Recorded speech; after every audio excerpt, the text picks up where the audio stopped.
Hey everybody, this video is going to be about Gregory the Great's Book of Pastoral Rule. I love this book. It's helped me so much as a pastor, but also just as a Christian. And I just want to encourage people to read it and learn from it and so forth. It's also a fascinating text. We'll do three things. First, I want to introduce Gregory. Not everybody knows about him. This is Pope Gregory I, also known as Gregory the Great.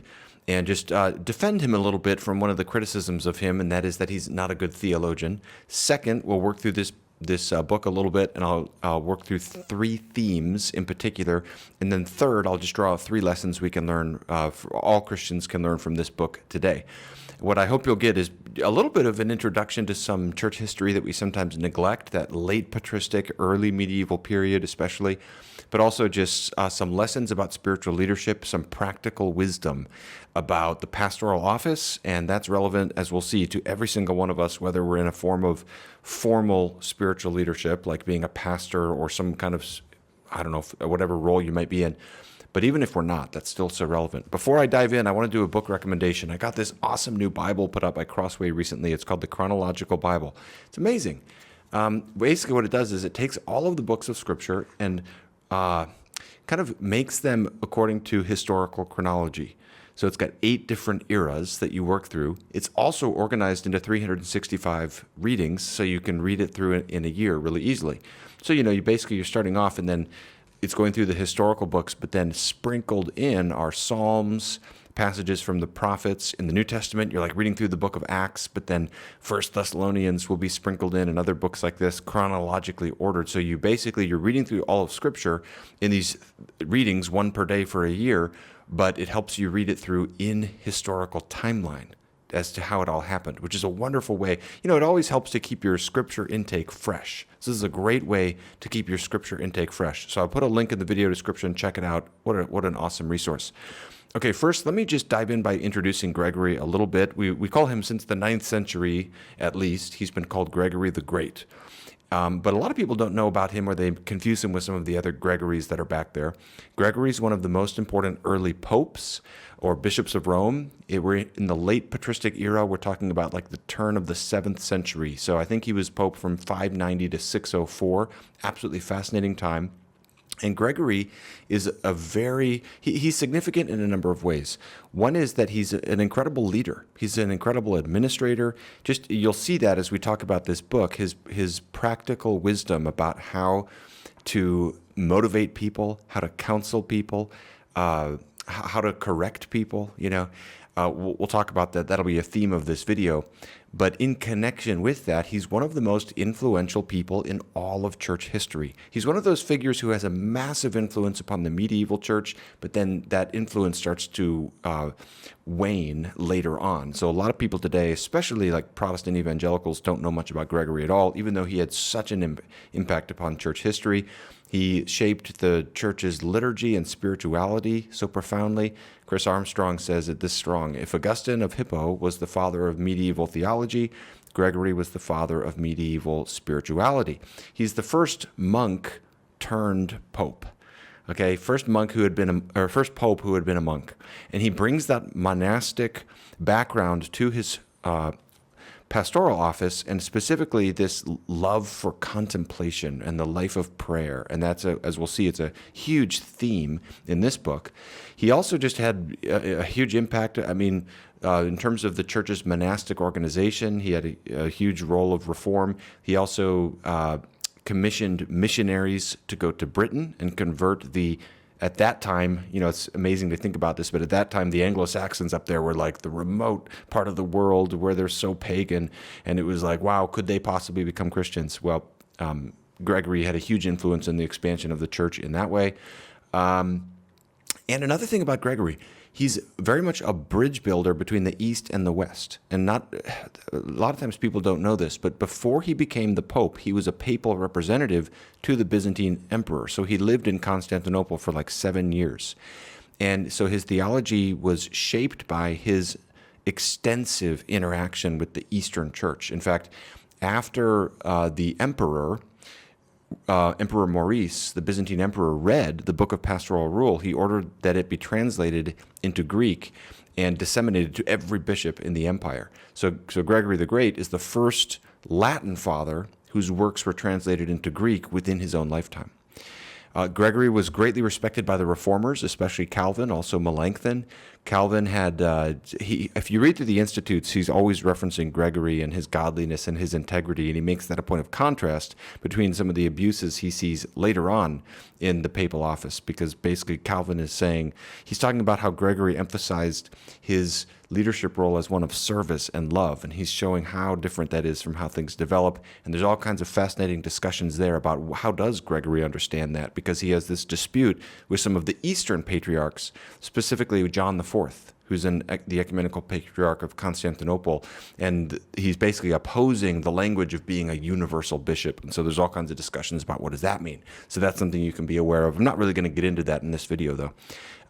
But here's the thing I want to talk about is he shaped the church's theology as well. So in addition to all of his leadership and his accomplishments, Gregory had a huge impact upon the church's theology, and especially the theology of the pastoral office. Mark Knoll says that the Book of Pastoral Rule for nearly 1,000 years was the Western Church's principal guide to pastoral counseling.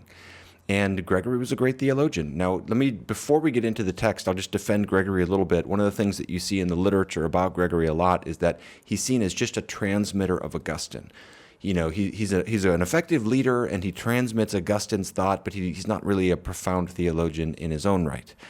One of the older biographies of Gregory goes so far, and this is all the more interesting because the biographer, this is an older one but very influential biography of him, the biographer does respect Gregory, but he is really insulting about his theology. He describes him as destitute of originality, a man who has neither freshness of thought nor depth of insight, a thinker who is extremely uncritical and in his exegesis often puerile and absurd. And he goes on with other insults as well. It's kind of interesting. And that's a common way, usually not stated that strongly, but this is a common way to understand Gregory. Here's how G.R. Evans puts it. He's not a thinker of Augustine's sort. His mind was practical. In my book, Theological Retrieval for Evangelicals, I have a chapter on Gregory. I talk a lot about this way of thinking, that he's kind of derivative. You know, he's a significant figure, but he's not a great thinker, that way of thinking about him. And I really don't think that's helpful or correct. There's just a lot of errors in understanding Gregory. A lot of people think he didn't know Greek theology, but he did. And this basic criticism of him is kind of simple in his theology. I think it has as its weakness, I think, just misunderstanding his aims. You don't have to be super creative and innovative to be a good theologian. If you read through Gregory's commentary on Job, you read this massive commentary on Job. It's filled with wisdom and insight and subtlety. As we'll see, the Book of Pastoral Rule is filled with wisdom and practical advice that I would have to say, even more so than like works of pastoral theology in the Protestant tradition. Like you think of Spurgeon's lectures to his students, or Richard Baxter's The Reformed Pastor, works like this. There's such practical wisdom in this book that I really don't see anywhere else in terms of just how it's helped me as a pastor. And I think it's also helpful to people as Christians. There's a great scholar, so the person who translated this edition in the Popular Patristics series has also written pretty extensively on Gregory, George Demokopoulos. I think he gives a fairer summary of Gregory's theology when he says, Gregory was a unique and nuanced theologian whose subtlety is often missed by scholars who wrongly assume that theological originality must be of a dogmatic nature, or who fail to see the ways in which his particular theological commitments to asceticism and pastoral ministry informed his approach to administrative and diplomatic tasks. The upshot of it all is what I would say is engaging Gregory is fascinating because it pulls you into this unique time period, kind of at the turn from the early church to the medieval church. Gregory's a huge transmitter in that process. And also, Gregory's someone who, as I say, has greater level of contact with the East than most others in the West. So he kind of opens up both worlds a little bit. So let me go through and basically identify 3 themes in this book that I hope could be helpful to pastors especially, but I think to everybody. What I would say the great theme of this book, I love this book. I've spent a lot of time in it. What I would say, the great theme is pastoral skill involves balancing opposites. And in that way, it's such a difficult office and such kind of a noble and challenging task. So when you get to the end of this book, you have this sense of just the height of this office and this sense of trembling before it. Specifically, what Gregory argues so much, and it comes up kind of everywhere, is that to be effective at pastoral oversight, you have to be both active and contemplative. And those are key kind of buzzwords. But basically, there needs to be a kind of holiness and detachment from the world at the same time as a kind of practical shrewdness and activity and involvement in the world. And you have to negotiate those two competing impulses wisely to be effective at pastoral oversight. And we'll develop that, but if you start to get a flavor of that already, you might see how relevant that is. I think this is a perennial struggle for pastors and others in spiritual leadership, because most of us tend to be either task-oriented or idea-oriented. Some pastors love being in the office studying theology. Other pastors love being out with people doing things. And so this tension often comes up. You have to be good at both. Being a pastor is one of the most challenging jobs because there's so many different skill sets that are involved. You have to be good with people and ideas. You have to be involved in what he'll use the terms contemplative and active, or inner and outer. The inner man and the outer responsibilities. And we'll develop this a little bit, but hopefully that gives you a little bit of a flavor. Gregory's got a lot of wisdom about that. So just to work through this a little bit, by the way, there's 4 sections to this book, and it kind of goes through. The first one is about qualifications for the pastoral office. The last one is about responsibilities you have once you've carried out your duties as a pastor. And then the middle 2 are about what are those responsibilities themselves, your life and then your teaching. And the third part about teaching is where I'll spend a little bit of time because it's so helpful and interesting. And just to be clear, Gregory is talking about spiritual leadership generally. He's not just talking about the office of bishop. And you can see Demokopoulos talk about that in the introduction to this book a little bit. So these are relevant actually because being an effective pastor isn't totally different from being an effective Christian. If you want to know what makes a great pastor, a lot of that is the same stuff that makes a great Christian. So this is relevant to every Christian. But here's 3 balances that Gregory is negotiating when he's kind of painting this high picture of the pastoral office and what a noble and challenging task it is. The first is, he says you have to balance an aspiration to and a sense of unworthiness for the pastoral office, or pastoral leadership generally. So in other words, it's good to desire it and it's good to feel completely unworthy of it at the same time. In the introductory letter to John, who's one of Gregory's fellow bishops, Gregory makes the purpose of the book very clear. I write the present book to express my opinion of the severity of the burdens of pastoral care, so that he who is free of these burdens might not recklessly pursue them, and he who has already attained them might tremble for having done so. So think, this is so different from many modern books of pastoral theology that might be more about a how-to approach, where you have an agreed-upon target and it's just about basically how can you grow your church. We use the term pastoral theology just for the theology of the pastorate and pastoral leadership, using that word pastor in a general, non-technical sense. And even just that alone it's kind of humbling just how many weaknesses there are in the contemporary church, where we don't even have much pastoral theology. If you get a lot of books about what it's like to be a pastor, a lot of them are they assume theology and go straight to kind of practical questions of how to do things, how to grow your church, so forth. And of course, you have to think theologically about what it means to be a pastor. And so a book like this really challenges us. But even more than just that, note that the purpose of the book is to make you tremble before the office. He doesn't start off saying, I write this book to make people desire to be a pastor. It's the opposite. He's basically saying to make you not at least recklessly pursue it, or if you already are a pastor, to make you tremble. It's just kind of amazing. It's like, I'm writing this book so that people won't too quickly want to be a pastor, and so that if you are a pastor, you're afraid of what you've gotten yourself into.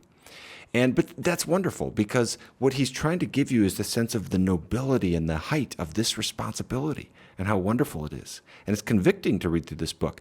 At the end of the book, he even describes himself as kind of he has such a high view of pastoral leadership in the church that he says, I can't even fully describe it. And at the very end, he says, I'm like a poor painter who tries to paint the ideal man. So early on, throughout the early chapters of the book, there's lots of warnings that an ungodly person would too quickly aspire to the pastoral office.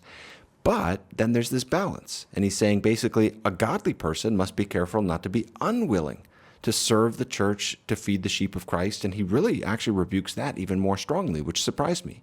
The first time I read through this, I didn't expect that.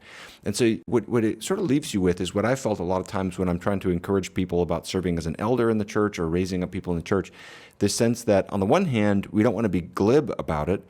On the other hand, there's this sense of this is good. And this is honoring to the Lord. And the scripture says, he who desires to be an overseer desires a noble thing. So there's this sense of balance there. But no one can read through this book and those early chapters without being humbled before the crushing weight of responsibility that a pastor bears. Okay, the second balance is between what we've already kind of hinted at with these words, contemplation and action. This is all throughout part 2 of the book. Basically, to put it like this, I'll quote him in the central chapter of this section of the book. The spiritual director should not reduce his attention to the internal life because of external occupations, nor should he relinquish his care for external matters because of his anxiety for the internal life. And this tension between these two competing impulses and needs that need to balance each other out in the life of every pastor, the active and the contemplative. Basically, being out there doing the ministry on the one hand, and on the other hand, retreating into secret intimacy with God and prayer and so forth. Both are absolutely essential. Both serve one another. If you have only one, then that one thing will be diminished. You need both of them to strengthen each other. I think that tension between those two things is the deep theme of Gregory's thought, certainly in this book, and you might even say throughout his whole life. And I say that because I appreciate Gregory because I really think he's sincere. When his pontificate begins in 590, he seems to be sincerely not desiring it. On the one hand, there is this theme you can find in like John Chrysostom's On the Priesthood or Gregory of Nazianzus' Orations, where to protest against being in an office is kind of, that's what you should do. You should feel unworthy and so forth. So you might say that when Gregory is protesting, he doesn't want to be the Pope, he's being insincere. Someone could be cynical like that, but I really think he sincerely did not want to be the Pope. He just, honestly, if you read through his letters at that time, or if you read through he wrote another work called just Dialogues, and at the beginning he talks about this. Basically, he seems to be depressed. In his letters, he talks about how he's lost the high joys of quiet.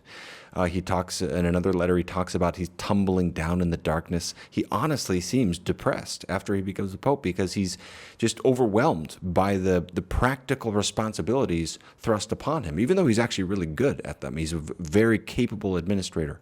But that tension between the practical weight of responsibilities and his desire for a quiet spiritual life I don't think that's just a circumstantial thing. I think that's a theological theme that he's having to work through. And so it plays out in his vision of what it means to be a pastor and how you need to balance those two things. So, for example, he talks a lot about how you have to be both humble and bold, or you have to be both kind and firm. And the kind of tensions there are drawn out of these two sort of directions you're looking in, the active and the contemplative. By the way, that whole construct of active versus contemplative is not unique to Gregory. That actually goes back to like Seneca and Cicero and people like that in the classical world. But then it takes on, it becomes a huge way of thinking in the medieval church, also in the early church from Augustine and others. But basically this is, people associate this with in Luke 10. Whereas if you remember the story of Mary and Martha, Martha's doing many things. Mary is just sitting at the feet of Jesus. These two figures become types for these two different kinds of life, the active life, the contemplative life. So Martha, her earthly labors, this is the type of one life. And then Mary sitting at the feet of Jesus is a type of the contemplative life. So that's this whole broader way of thought. But Gregory takes that broader construct and he puts it to work in this text to talk about this tension that you go through as a pastor. And it's a great theme in the book. I'll just give maybe an example here. When he's talking about charity, how a pastor must love people, he's warning people basically that if you focus too much on prayers, you can start despising the infirmities of your people. But then if you get too bound up with serving people, it can lead you to abandon the high ideals of your prayer life. And so you have to kind of negotiate back and forth between these things. He says the pastor must be as a mother with respect to kindness and as a father with respect to discipline. And then he quotes from his own commentary on Job, either discipline or kindness is lacking if one is ever exercised independently of the other. This is that sense of balance that makes the pastoral calling so challenging. To be effective as a pastor, you have to combine so many different skills and dispositions and tendencies. Here's the third one, and this is the one that I find most helpful for me personally. You have to balance encouragement and exhortation in your preaching. So book 3, or I should say part 3 in the Book of Pastoral Rule is it's longer than all the others combined. It's the main one. It's about your preaching and your teaching and how you have to preach differently to different kinds of people. I have learned so much from this section. It's so filled with practical wisdom. But, it's so true. I have my own preaching checklist now where I basically try to think through different, the non-Christian and the Christian. So I'll have an aside in the sermon that says, if you're here today and you're not a follower of Jesus, here's what this text might mean for you. You have to kind of acknowledge different demographics, children and adults. Here's probably the most important one and the one that Gregory talks a lot about, the hard-hearted and the soft-hearted. You have to preach with a sensitivity to both. There are hard-hearted and there are soft-hearted.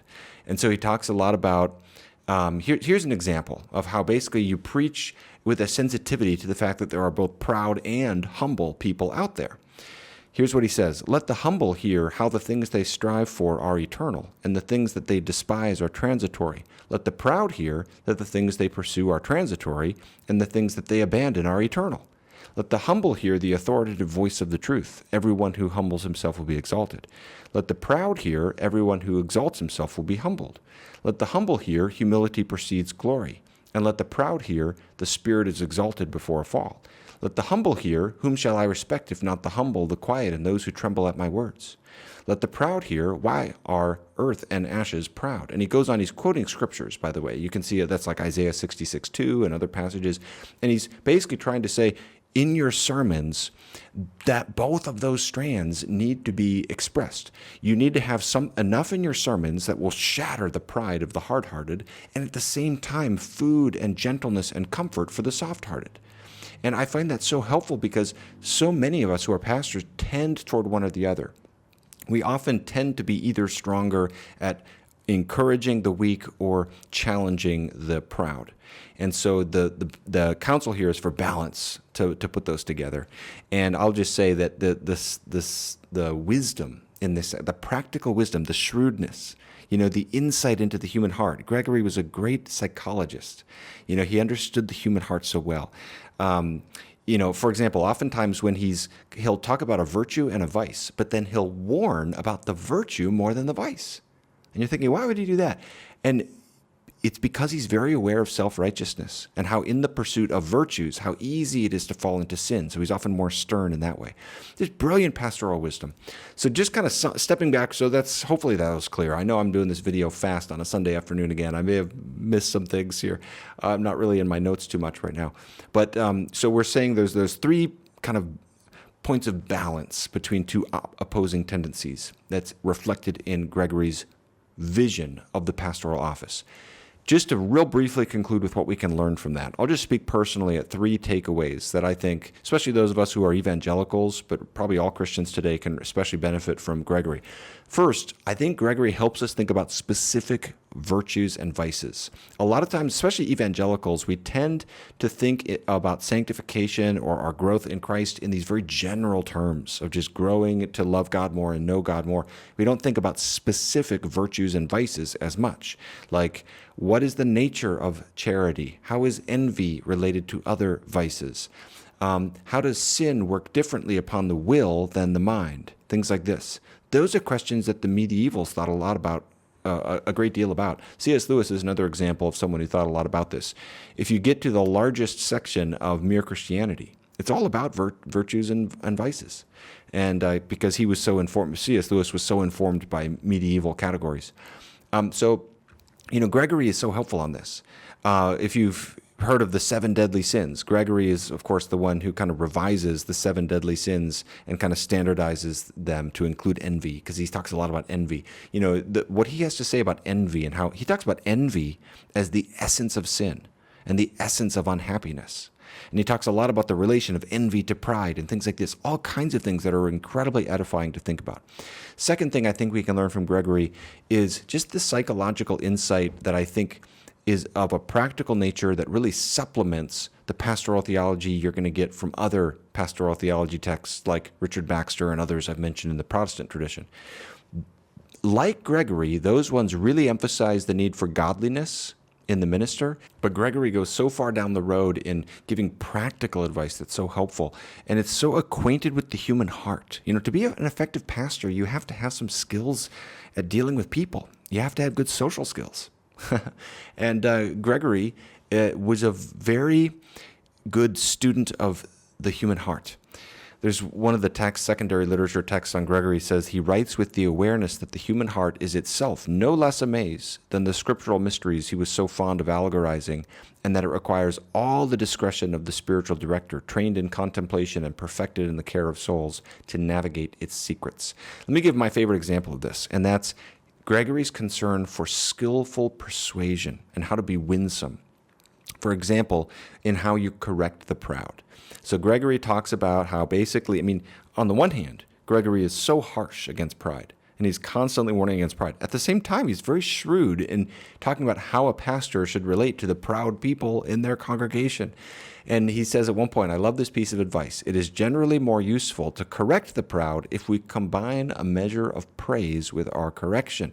See, for all his stringent focus upon godliness, he's actually very practically wise about how to go about things, how not to offend people unnecessarily. And he talks about this with metaphors. He talks about, just as when you're trying to train a horse, an unbroken horse, you have to touch the horse gently and reassure it first before you use a whip on the horse and this kind of thing. And he's using these as metaphors for pastoral wisdom. And he even goes so far as to talk about showing a kind of deference to the proud people to try to win them over. It will generally be easier to persuade the proud that amendment is beneficial if we speak to them about their improvement as though it would help us rather than them. We should seek to convince them that their amendment is a favor to us.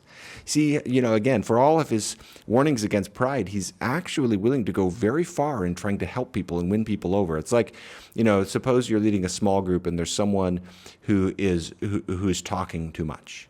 And everyone else is kind of just waiting for them to finish talking. Now, you're the leader of the small. This is the kind of practical question that comes up in ministry. You're the leader of the small group. What do? Well, it's not effective leadership to do nothing, because it's affecting the whole group pretty profoundly.